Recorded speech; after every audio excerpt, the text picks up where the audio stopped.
जय हिंद दोस्तों, study with SK 2.0 में आपका स्वागत है। मैं सुधांशु तिवारी आज के इस नए वीडियो में आपका स्वागत करता हूं। पिछले 3-4 दिनों से मेरा कोई वीडियो नहीं आया किन्हीं कारणों से, लेकिन अब आगे आपको लगातार वीडियोस देखने को मिलेंगे। हाँ, वीडियोस के बीच में एक दिन का गैप हो सकता है, लेकिन आपको वीडियो मिलते रहेंगे। तो आज की इस वीडियो में हम संविधान के प्रस्तावना प्रीएम्बल्स के बारे में पढ़ेंगे। तो उससे पहले जैसा कि गुरुजी ने कहा है कि असफलताओं से हमें घबरा कर बैठ नहीं जाना चाहिए, असफलताओं से हमें सीख लेना चाहिए कि क्या गलती की है हमने कि हम असफल हुए हैं, तथा उसे सीख लेके हमें वापस से आगे बढ़ जाना चाहिए। तो आइए इसी के साथ चलते हैं वीडियो की तरफ। तो आज की इस वीडियो में हम प्रस्तावना के बारे में पढ़ने वाले हैं, जिसे प्रीएम्बल बोलते हैं। ठीक है, प्रीएम्बल्स के बारे में पढ़ने वाले हैं। प्रस्तावना को हम उद्देशिका के नाम से भी जानते हैं। प्रस्तावना को हम उद्देशिका के नाम से भी जानते हैं।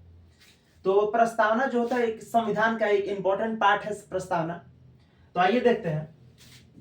भारतीय संविधान की प्रस्तावना को 13 दिसंबर 1946 को जवाहरलाल नेहरू के द्वारा संविधान सभा में पेश किया गया था, प्रस्तुत किया गया था। किसके द्वारा?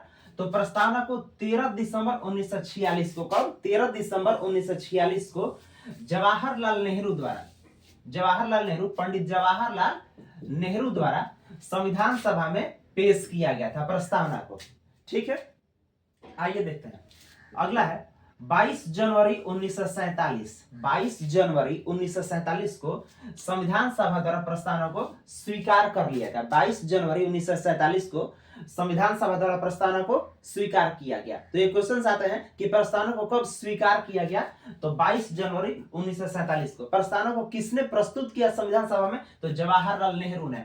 प्रस्तावना को जवाहरलाल नेहरू ने कब प्रस्तुत किया, उसका डेट? तो 13 दिसंबर 1946 को जवाहरलाल नेहरू ने, पंडित जवाहरलाल नेहरू ने प्रस्तावना को संविधान सभा के सम्मुख प्रस्तुत किया। आइए देखते हैं आगे।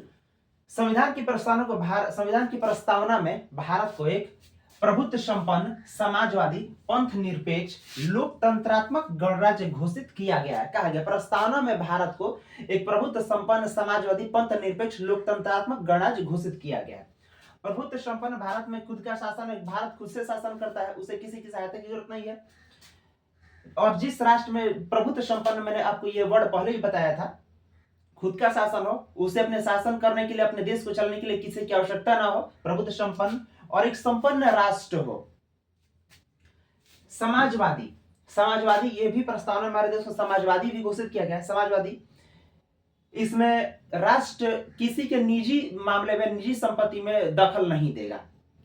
इस तरह से सभी व्यक्ति को समान अधिकार मिलेगा, समानता का अधिकार। ये समझिए। पंथ निरपेक्ष, यानी कि राज्य स्तर पे कोई विशेष धर्म नहीं होगा और राज्य किसी के धर्म में हस्तक्षेप भी नहीं करेगा।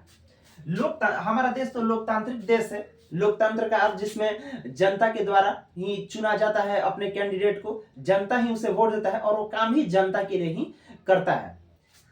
और तो लोकतांत्रिक गणराज्य घोषित किया गया है प्रस्तावना में हमारे देश को। अगला है भारत एक गणतंत्र है। भारत क्या है? एक गणतंत्र है। गणतंत्र का अर्थ, काफी लोगों को अगर दिक्कत हो तो देख लीजिए। गणतंत्र का अर्थ है जिसमें वंशानुगत शासन न हो। गणतंत्र का अर्थ है कि जिस देश में वंशानुगत शासन न हो। जैसे कि पहले होता था कि राजा होते थे, राजा अगर गद्दी छोड़ते थे या राजा किन्हीं कारणों से अगर मर जाते थे तो उनका बेटा वापस से उत्तराधिकारी अर्थात राजा बनता था। तो ये पहले से ये प्रथा कई वर्षों तक चली, कई 100 वर्षों तक। लेकिन इस चीज को भारत में हटा दिया गया है और भारत में वंशानुगत शासन नहीं है। इसमें लोकतंत्र में, इसमें लोकतंत्रात्मक शासन है और इसमें चुनाव के द्वारा अपने कैंडिडेट को, अपने नेता को चुना जाता है और वो जनता के लिए काम करता है। इसमें ऐसा नहीं है कि एक नेता है तो उसका बेटा वापस से वही नेता बनेगा। प्रधानमंत्री है तो उनके बेटा प्रधानमंत्री बनेंगे, ऐसा कुछ नहीं है। चुनाव प्रक्रिया होती है, उसके द्वारा नए मंत्री, नए नेता को चुना जाता है। अगला है अनुच्छेद 32। ध्यान दीजिएगा दोस्तों, ये बहुत जरूरी है। अनुच्छेद 32 को डॉक्टर भीमराव अंबेडकर ने संविधान का हृदय यानी कि आत्मा कहा है। अनुच्छेद 32 में संवैधानिक उपचारों के अधिकार के बारे में बताया गया है। क्वेश्चन ऐसा आता है कि संवैधानिक उपचारों का अधिकार किस अनुच्छेद में है? तो अनुच्छेद 32 में संवैधानिक उपचारों का अधिकार है। अर्थात अगर किसी व्यक्ति के मौलिक अधिकार का हनन किया जाता है तो वो अपने उस मौलिक अधिकार के लिए न्यायालय में अपने न्याय के लिए वो अपील कर सकता है संवैधानिक उपचारों का अधिकार के तहत अनुच्छेद 32 के तहत। तो अनुच्छेद 32 को डॉक्टर भीमराव अंबेडकर ने संविधान की आत्मा कहा है। आगे देखते हैं, सर्वोच्च न्यायालय ने केशवानंद वाद 1973 में कहा कि संविधान की प्रस्तावना में अनुच्छेद 368 के अंतर्गत संशोधन किया जा सकता है। पहले संविधान की प्रस्तावना में ऐसा हुआ कि संशोधन नहीं होगा, लेकिन केशवानंद भारतीयवाद में सर्वोच्च न्यायालय ने 1973 में यह क्लियर कर दिया कि संविधान में भी संशोधन किया जा सकता है और अनुच्छेद 368 के तहत संशोधन किया जा सकता है, लेकिन उसका एक शर्त है कि प्रस्तावना के मूल ढांचे का उल्लंघन नहीं होगा, यानी कि उसको पूरी तरह उसमें ऐसा कुछ नहीं होगा कि उसका जो मूल ढांचा है प्रस्तावना का, अब जैसे मान लीजिए कि प्रस्तावना शुरू होता है हम भारत के लोग, इससे ये प्रस्तावना स्टार्ट होता है, तो ऐसा नहीं है कि उस हम भारत के लोग हटा दिया जाए, वहां पे कोई दूसरा वर्ड लिखा जाए, ऐसा नहीं हो सकता है। वो मूल ढांचे को परिवर्तित नहीं किया जाता है, तो और उसके बाद उसे संशोधित किया जाता है। अनुच्छेद 368 के तहत सर्वोच्च न्यायालय ने 1973 में केशवानंद भारतीयवाद में यह कहा कि संविधान की प्रस्तावना में संशोधन किया जा सकता है। आगे देखते हैं, कह रहा है कि 42वें संशोधन द्वारा संविधान की प्रस्तावना में संशोधन किया गया था। तो संविधान की प्रस्तावना में संशोधन 42वें संविधान संशोधन के द्वारा किया गया था संशोधन। आगे, समाजवादी, अखंडता, पंथ निरपेक्ष शब्द संविधान की प्रस्तावना में जोड़े गए 42वें संशोधन के द्वारा ही ये जोड़े गए थे। तो समाजवादी, सभी को समान अधिकार मिले, अखंडता, देश की अखंडता को बनाए रखा जाए, यानी कि जैसे धर्म के नाम पे लड़ाई या किसी भी नाम पे देश खंडित नहीं होना चाहिए, देश में कोई किसी भी तरह का विवाद कुछ भी नहीं होना चाहिए, देश का बंटवारा ना हो, इस तरह से ये देश को अखंड रखा जाए, कभी देश टूटे नहीं, ये शब्द जोड़ा गया। पंथ निरपेक्ष, जैसे कि राज्य किसी के धर्म में हस्तक्षेप नहीं करेगा, सभी को अपने धर्म को अबाध रूप से मानने का अधिकार है, सभी अपने धर्म का प्रचार कर सकते हैं। पंथ निरपेक्ष राष्ट्र है, राज्य स्तर पे कोई इसमें धर्म नहीं, ऐसा नहीं कि बिहार में अलग धर्म है तो उत्तर प्रदेश में अलग धर्म है तो महाराष्ट्र में अलग धर्म है, ऐसा कुछ नहीं है। हाँ, जातिवाद जो है हमारे देश में अभी भी काफी मतलब ज्यादा बढ़ा हुआ है, जातिवाद है, धर्म के नाम पे भी लोग लड़ लेते हैं, जाति के नाम पे लोग लड़ लेते हैं, लेकिन हाँ ऐसा है कि पहले से ये चीज कम हुआ है, लेकिन अभी भी ये पूरी तरह से खत्म नहीं हुआ है। जातिवाद और ये धर्म के आधार पर ये जो लड़ाई होती है, ये हमारे देश को काफी पीछे ले जा रहे हैं। हम इन सब चीज से ऊपर उठना चाहिए और धर्म और जाति से हमें अलग हटके अपने समाज के बारे में सोचना चाहिए। तो 42वें संशोधन द्वारा एक संशोधन हुआ और उस संशोधन के द्वारा समाजवादी, अखंडता और पंथ निरपेक्ष शब्द को संविधान की प्रस्तावना में जोड़ दिया गया और ये 1976 में ही हुआ था। कह रहा है कि संविधान की प्रस्तावना में अब तक सिर्फ एक बार संशोधन हुआ। ये क्वेश्चन आता है कि संविधान की प्रस्तावना में कब संशोधन, कब, कितनी बार किया गया। ऑप्शन अगर है तो एक बार। अभी तक सिर्फ प्रस्तावना में, संविधान में नहीं, सिर्फ प्रस्तावना में एक बार संशोधन हुआ है और वो भी 42वें संशोधन के द्वारा। प्रस्तावना में अब तक एक बार संशोधन किया गया 42वें संशोधन के द्वारा 1976 में। कब? 1976 में 42वें संशोधन के द्वारा संशोधन किया गया। भारत एक धर्मनिरपेक्ष राष्ट्र है।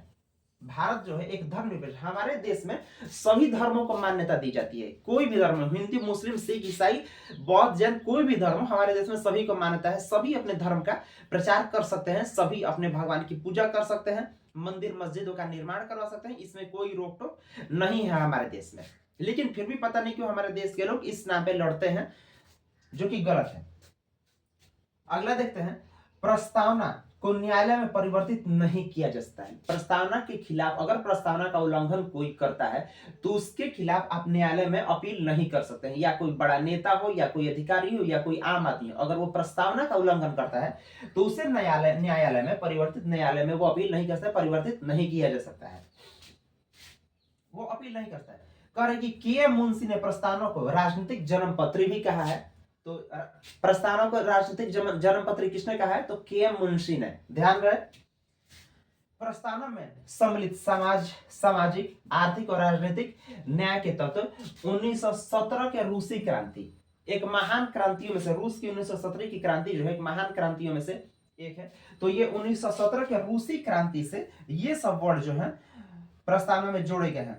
प्रस्तावना में समाज सामाजिक आर्थिक और राजनीतिक न्याय जो वर्ड है ये 1917 के रूसी क्रांति से हमारे प्रस्तावना में जुड़े गए। ये प्रस्तावना के कुछ इंपॉर्टेंट क्वेश्चंस हैं जो इसमें मैंने दिए हैं, और ये क्वेश्चन प्रस्तावना में से जो इंपॉर्टेंट है बस मैंने वही बताया है, इसके सिवा अब उसमें कुछ नहीं है। और इतना ही में से अगर क्वेश्चन आता भी है तो इतना ही से आएगा, इससे ज्यादा क्वेश्चन नहीं आएगा।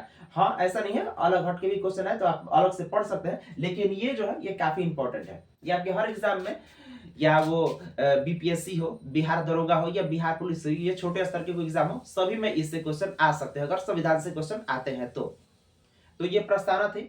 अगले वीडियो में मैं आपके लिए एक अलग टॉपिक लेके आऊंगा जो कि आपके एग्जाम के लिए भी काफी महत्वपूर्ण होंगी। और जो वीडियो अभी तक मेरे एक दो दिन में 2-3 में वीडियो नहीं आए हैं, अब आगे वीडियोस आते रहेंगे और आपके लिए मैं हमेशा मेहनत करता रहूंगा। और अगर मेरा वीडियो आपको अच्छा लग रहा है तो उसके लिए एक लाइक और सब्सक्राइब कर दीजिए। और मतलब ऐसा नहीं है कि किसी को प्रेशर है कि नहीं करिए ही करिए, अगर किसी को अच्छा लगे तो वो कर सकता है। और तब तक के लिए आप खुश रहिए, सुरक्षित रहिए। जय हिंद, जय भारत।